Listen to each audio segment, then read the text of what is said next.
Mais est-ce que dans votre vie, vous avez eu quand même des périodes bien tranchées de style, quelque chose que vous auriez voulu essayer, je sais pas moi, le cubisme par exemple, à un moment? Tentation, il y en a toujours. Il y en a toujours. Moi, je pense que pour éviter ce conflit-là, ce qu'on a toujours de beaucoup essayer, en effet, ce conflit-là, il vit toujours avec moi parce que je voudrais quand même essayer tout pour vivre avec ça, pour savoir de quoi il s'agit. Et de temps en temps, par exemple, même maintenant, tout à coup, je peux revenir au paysage, mais je ne montre pas ça parce que ça sera complètement ridicule de montrer à côté de ce style que je viens de créer un paysage tout paisible qui va pas avec. D'ailleurs, il y a peu de paysages dans votre œuvre. Mais il y en a dans cet atelier. Il y en a quand même. Oui, Oui. mais ça sera vraiment... On dit que les tableaux qui ne vont pas dans le même style, ils s'entremangent. Donc ils ne peuvent pas être exposés en même temps. Ils ne se mettent pas en valeur, oui. Donc c'est pour ça que le jour où vous faites une exposition sur un style paysagiste, il n'y a pas d'autres tableaux, il n'y a pas de portrait, il n'y a pas d'abstrait, il n'y a que le paysage. C'est possible que tout à coup il y a un portrait, mais ça doit être placé d'une manière assez... c'est un métier de placer les tableaux, c'est un métier à part. Alors on va voir aussi une partie de votre métier, parce que vous savez faire plein de choses, vous savez jouer du piano, vous savez parler des langues, comme on disait tout à l'heure, mais vous... C'est fort à dire, que je joue du piano, je joue pour moi-même, c'est vraiment, je suis un amateur. Ça vous repose aussi, la poésie bien sûr aussi? Oui, tout va avec. Ouais. Toujours cette poésie peut-être fondamentalement slave. Les Slaves aiment beaucoup la poésie, peut-être plus que les Européens occidentaux. Vous pensez? Oui, je le pense. Je n'ai jamais remarqué. J'ai vu près de la Migros, on peut acheter les poésies pour 1 franc. Ça me touche énormément, je veux pleurer.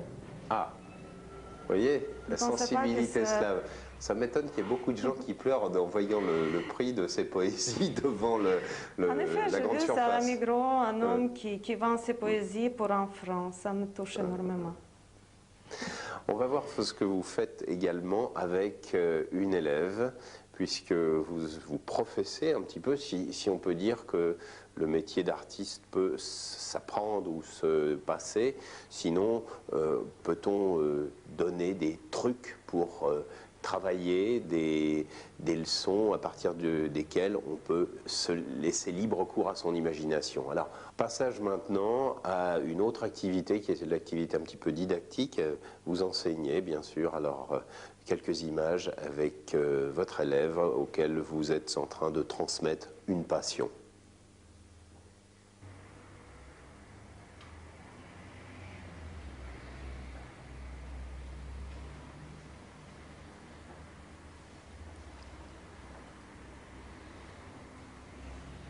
Commence déjà vite d'autre côté.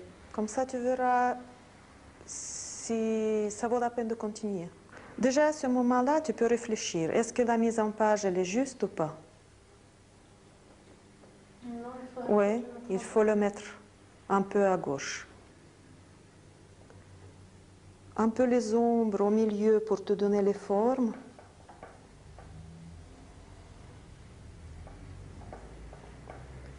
Pas trop travailler sur les ombres maintenant, c'est plutôt avec les pénombres, tu avances sous les bras ici. Maintenant avec le crayon ou avec le feuillant, tu peux renforcer le tension que tu ressens de ce côté-là. Regarde bien, il vraiment ressenti ça très bien, comme si tu l'avais touché. Cette tension-là, elle est très très forte. Oui, et ça continue un petit peu en bas pour quelques lignes, mais pas tout. Non, les sens sont super là, je trouve que c'est bien. Il ne faut pas les trop prononcer, c'est ici que c'est trapèze, comme une sorte de trapèze, il y a une forme, il y a une sorte de triangle là. Qui, tu vois ça? Oui, c'est ça que je veux que tu exprimes. Oui, je pense que c'est à toi de finir comme tu veux, parce que c'est ton impression à toi qui compte maintenant.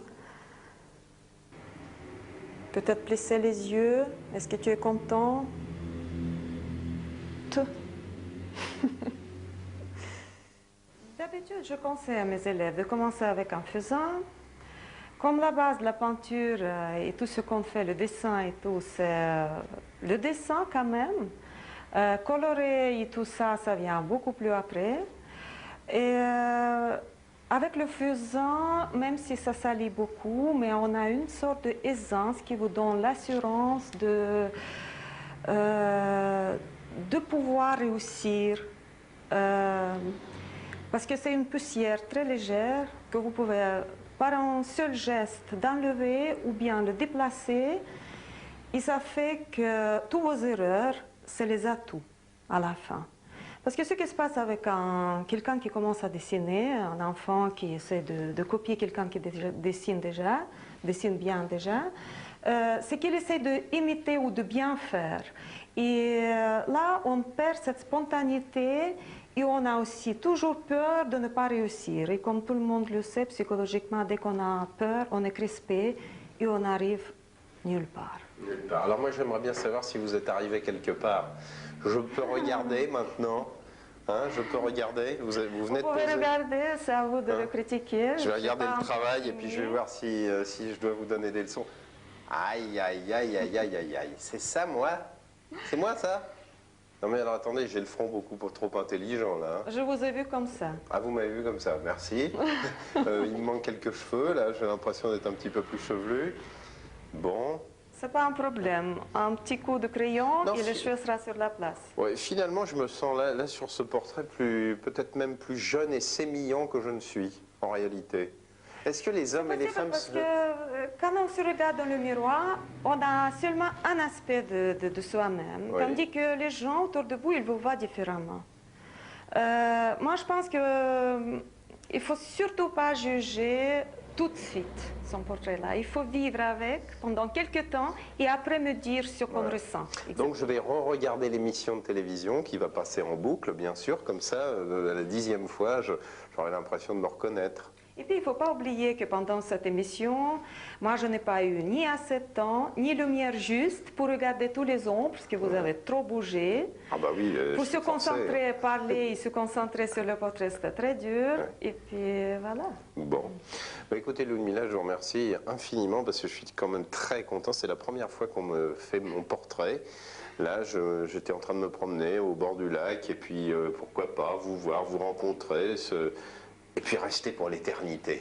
Alors ça, c'est formidable. Alors qu'est-ce que je vous disais tout à l'heure de l'âme slave, de l'inspiration, de l'élévation? Vous voyez où nous en sommes et tout ça, merci à Ludmila.